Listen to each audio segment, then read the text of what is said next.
I saw a video on Facebook of, I think it was Lamborghini or whoever, one of the giant, like, the cars where it's like you got to have a lot of money to Yeah. buy something like that.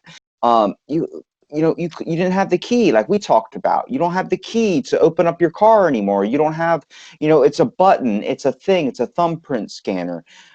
I guess I'm a classics man. I love the old school muscle cars. I love the old body styles of them. I wish we could go back to something like that. But all this technology and stuff that's coming out, cars that drive for themselves and everything like this, it's going to end up separating people. I mean, people aren't going to want to go into that type of thing. Like, I'll give you an example. My gas station used to just have regular gas and diesel.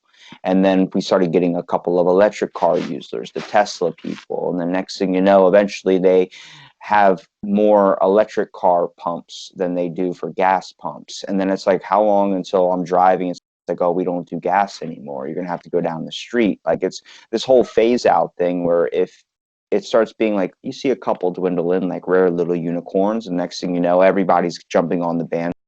Eventually, take out the other. So you're feeling like you're forced into getting this type of car. I don't mind, having all that technology around, but it is so confusing, and I think it's a lot for people. I mean, I have still today not come across a person that can walk and text properly. Like, I don't trust you driving a Tesla and playing PlayStation. Like, it doesn't make sense. That doesn't compatible with my brain. I'll tell you what I think will happen though. Talking to a friend about this recently, that I see where definitely electric cars going to come in and be the norm, but where I see it, and I guess sort of part of me where I would like to see it go is being someone who likes sort of computers and builds their own computers and that sort of thing, and has control over what I put in it, how much memory, how fast, whatever it is. I think in the future, electric cars will be very accessible in that sense, that you'll have someone who has that level of knowledge that can swap out the batteries or can, add new software to it, or can, change the lights to do whatever colors they want, like those sort of modifications in that sense. I think it'll be a lot more accessible for people to do. You shouldn't be getting a Tesla if the only reason you're getting a Tesla is because it can dance. No, exactly. I heard so many people talking about, I want to get it because it can dance. I'm like, oh.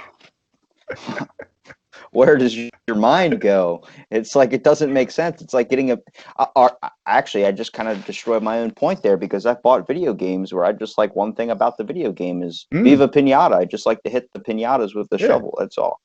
But and that's the thing. I think people look at, because I agree. I love driving, and I love the sort of experience of going fast and like the feel of my car, which is it, right? This is the absolute opposite from a muscle car. You mentioned muscle cars. My regular driver, especially when I'm like commuting to work, is a Fiat 500. But what I love about it, it's like a go-kart. And James can testify it's like a go-kart, because I nearly killed him one day in it. And it's just that it's quite low to the ground. It's a very small chassis. It's light.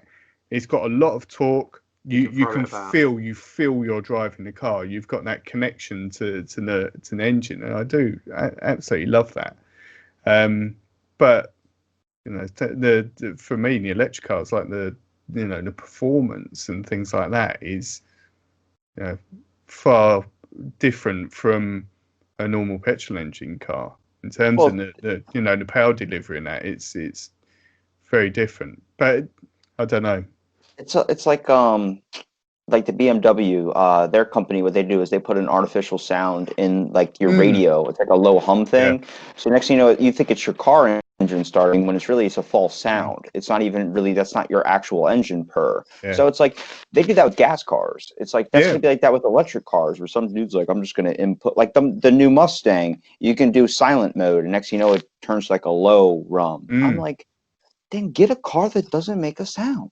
Like, I get it, but like, what? I'm gonna be quiet in my neighborhood. Nobody's thinking that. If you're buying like a $50,000 Mustang that has all these, like, it's whatever, souped up to the gills, you're going to let your whole neighborhood know. You're going to start it at 3 o'clock in the morning and just sit there. There was a person that lived in my neighborhood that had a brand new Corvette, a 2020 Corvette, and this old man just goes out into his car at 1 o'clock in the morning, just starts it up, and all he hears, and it just so loud where you wake up like, bro. And then he starts mowing his lawn at 1 o'clock in the morning. You're like, it's dark out. How are you? You even see where you're going? He loves the sound of that mower. Oh gosh. No, that's one of the things I remember.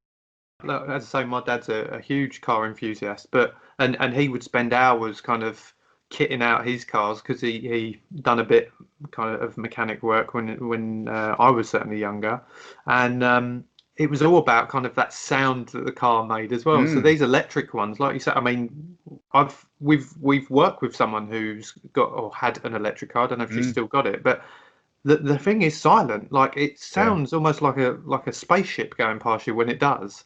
And the fear that I always have with it is it's so quiet, and you know, people do walk around with headphones in while they're walking around the street, and 9 times out of 10 you can still hear a car. If you can't hear it and you're not paying attention, surely you're more liable. I'm not saying it's the driver's fault. But that's the question, is it? Is that the car's fault or their fault? You know, you've got to pay more attention, haven't you?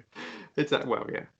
This isn't me, by the way. But anyway. Well, I'll give you an example. Like right now, I have my car. It's about a 2015, I think it is. It's pretty new comparison to a lot of cars that are out there on the roads.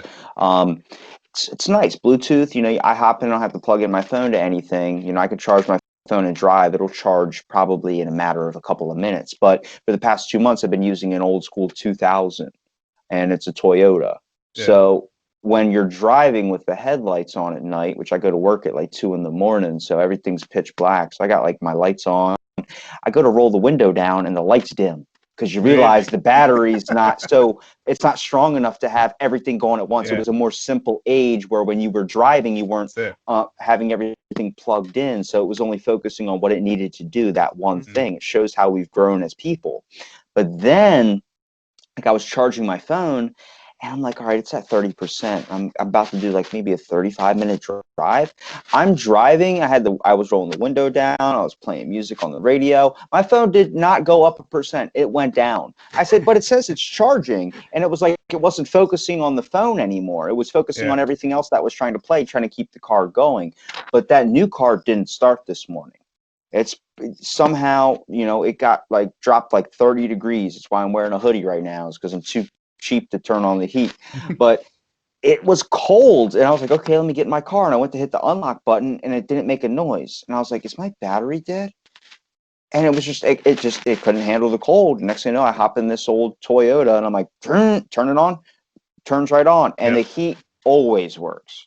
The simplicity sometimes. Well, and that's the thing. I think cars these days, I mean, with so many things on there are kind of auto now.